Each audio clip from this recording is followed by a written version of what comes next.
तो एक बैटरी है जिसका ईएमएफ 10 वोल्ट का है, ईएमएफ 10 वोल्ट का है। पिछला क्वेश्चन आप देख के आएंगे तो समझ जाएंगे इसको। 10 वोल्ट का है और इंटरनल रेजिस्टेंस 3 ओम का है। तो आपने देखा होगा कि इंटरनल रेजिस्टेंस को बैटरी के अंदर लगाना चाहिए, लेकिन यहां लगा करके अपने सर्किट डायग्राम में हम उसको कैसे लगा देते हैं, अलग। तो ये मान लीजिए R है और R की वैल्यू कितनी है आपकी, तो R की वैल्यू 3 ओम है। ये R स्मॉल r क्या हो गया आपका, इंटरनल रेजिस्टेंस हो गया। इसको कनेक्ट कर दिया गया है एक और रजिस्टर से, तो इसको एक और रजिस्टर से कनेक्ट कर दिया गया है, जिसको मान लिया हमने कि वो R है। If the current in the circuit is 0.5 ampere, और कुछ नहीं लगा है इसमें, तो इसको हमने सर्किट को क्लोज कर दिया। और क्लोज करने के बाद हमने देखा कि जो ये करंट बह रहा है वो करंट कितना है आपका, 0.5 एम्पियर है। तो इस R को हम जैसे कि हमने 10th क्लास में पढ़ रखा है, ठीक है, उसी तरह से इसको ट्रीट करेंगे हम। ये R को हम अंदर ना मान करके बाहर ही मानेंगे, जैसे ये R है वैसे ही ये वाला R है। इस तरह से हम इसको क्वेश्चन अटेम्प्ट करने में हम ठीक उसी तरह से इसको हम ट्रीट करेंगे कि जैसे कि ये है और वैसे ही ये है, बाहर ही लगे हुए हैं। ठीक, नेक्स्ट क्या होगा आपका, नेक्स्ट ये होगा कि जैसे 10th क्लास में हम देखते थे सीरीज कॉम्बिनेशन, पैरेलल कॉम्बिनेशन, ठीक उसी तरह से हमें इसको जो है ट्रीट करना है। तो मान के चलिए एक सर्किट है, उस पे एक बैटरी लगी हुई है और एक रेजिस्टेंस हो गया आपका R और एक रेजिस्टेंस हो गया आपका ये वाला R, और ये हो गया आपका जो है 10 वोल्ट का। और हमें फाइंड करना है ये वाले R की वैल्यू कितनी होगी। तो हम कैसे करते थे, तो हम सबसे पहले निकालते थे इनका कि जितने भी रजिस्टर सीरीज में लगे होते हैं तो उनका R इक्विवेलेंट निकालते थे। तो इसका भी R इक्विवेलेंट कितना आ जाएगा, R प्लस R हो जाएगा, जिसमें R की वैल्यू आपकी दे रखी है 3 ओम, तो इसको हम लिख सकते हैं 3 प्लस R ओम। इस तरह से इसको हम लिख सकते हैं। उसके बाद हम क्या करते थे, वही अपना V equal to I R ohm के लॉ को हम यहाँ पे अप्लाई करते थे, V equal to I are.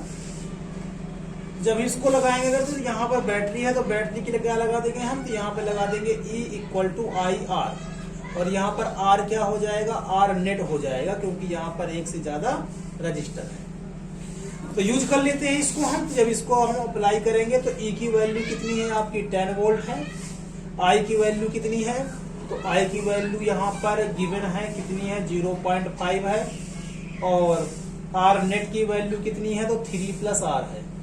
Solve करेंगे इसको तो 10 ये हो जाएगा आपका 1/2, 3 प्लस R, 2 इधर होगा तो आ जाएगा 20 equal to 3 plus R, minus में चला जाएगा तो R इक्वल टू ये मतलब कितना आ जाएगा आपका 17 ओम, ये हो जाएगा आपका 17 ओम। तो एक आंसर आपका फाइंड हो चुका है, कितना है 17 ओम। सेकंड कह रहा है कि what is the terminal voltage of the battery when circuit is close. तो जब सर्किट को हमने लगा दिया है तो इसमें टर्मिनल वोल्टेज कितना आ जाएगा। तो टर्मिनल वोल्टेज वो वोल्टेज होता है, पिछले क्वेश्चन में भी बताया था कि ईएमएफ उसको बोलेंगे हम जब इस बैटरी पे हमने कोई लोड नहीं लगा रखा है। बिना लोड के जो ईएमएफ बैटरी में लिख करके आता है कि ये मैक्सिमम कितना वोल्टेज दे सकती है, वो कहलाता है आपका ईएमएफ ऑफ बैटरी। और जो ये टर्मिनल वोल्टेज की बात कर रहा है, ये टर्मिनल वोल्टेज कौन सा होता है कि जब हम इसको देखिए, इस रेजिस्टेंस के कारण इसकी जो वोल्टेज है वो कुछ कम होगी कि नहीं होगी, इसके स्वयं के मटेरियल के कारण इसका कुछ रेजिस्टेंस है जो कि क्या है, आर है, जो कि क्या है, आर है, और इस रेजिस्टेंस के कारण कुछ वोल्टेज इसका क्या हो जाएगा, कम हो जाएगा, क्योंकि कुछ वोल्टेज तो ये रेजिस्टेंस ही ले लेगा। तो इस कारण से इसका जो टर्मिनल वोल्टेज होगा, अर्थात लोड लगाने के बाद जो इसका वोल्टेज हो जाएगा वो कुछ कम आ जाएगा। तो उसका फार्मूला भी आप पढ़े होंगे, उसको बोलते हैं V equal to E minus I R, ऐसे करके आपने कुछ पढ़ा होगा। तो इससे फाइंड कर लेते हैं। तो इससे जब फाइंड करेंगे तो वही क्या हो गया, आपका टर्मिनल वोल्टेज हो गया, ई हो गया आपका ईएमएफ जो कि क्या दे रखा है, 10 दे रखा है, आई की वैल्यू भी आपकी कितनी दे रखी है 0.5, जिसको हम 1/2 भी लिख सकते हैं। और आर की वैल्यू दे रखी है आपकी कितनी 3। तो ये जो सॉल्व करके आएगा, तो ये सॉल्व करके आएगा 3/2 10 to 20 20 17/2, अर्थात कितना आ जाएगा आपका 8.5 वोल्टेज आ जाएगा। अब इस एग्जांपल से आप समझ सकते हो, क्या समझ सकते हो कि बैटरी जब हम लेकर के आए थे बाजार से, तब इसमें कितना लिखा हुआ था 10 वोल्ट लिखा हुआ था। लेकिन जब हम इसमें लोड लगा दिए तो अब ये कितना दे रही है अपने टर्मिनल से, अब ये दे रही है आपको 8.5 वोल्ट। ये होता है टर्मिनल वोल्टेज। ईएमएफ क्या है आपका जब इसमें लोड नहीं लगाया गया है, और 8.5 वोल्ट अर्थात टर्मिनल वोल्टेज क्या है, जितना अब लोड लगाने के बाद ये आपका जो है वोल्टेज देगा वो है। मतलब जो ये आपका कितना कम हो गया, आपका कम हो गया इसमें 3/2 वोल्टेज जो कम हो गया वो किसके कारण कम हो गया, इसके कारण कम हो गया। तो 3/2 अर्थात 1.5, ये 1.5 जो वोल्टेज है ये किसके कारण, बैटरी के स्वयं के रेजिस्टेंस के कारण इसका जो वोल्टेज है वो मान के चलिए हमारे लिए तो बेकार ही है वो, ठीक है, क्योंकि हम तो ऐसा चाहते नहीं है कि रेजिस्टेंस वाली बैटरी ले, जिसका रेजिस्टेंस कम होगा उसी का लेंगे। लेकिन मटेरियल ही ऐसा होता है कि कोई मटेरियल मिलता ही नहीं जिसका रेजिस्टेंस ना हो। तो वही है कि कुछ जो रेजिस्टेंस है इसका स्वयं का, उसने ही कुछ वोल्टेज क्या कर लिया है, अपने यूज में ले लिया है।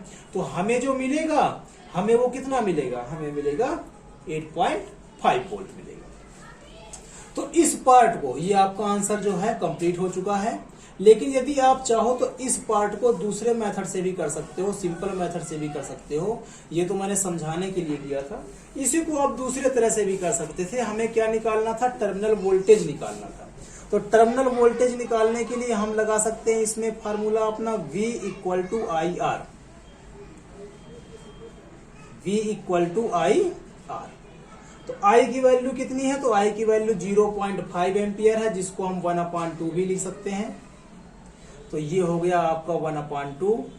और R कितना है, तो R की वैल्यू है 17, तो इसको हम सीधे 17/2 अर्थात 8.5 वोल्ट हम डायरेक्ट भी लिख सकते थे। लेकिन ये आपको इसलिए बताया गया है ताकि मैं आपको समझ में आए कि टर्मिनल वोल्टेज क्या है और बैटरी का ईएमएफ क्या है।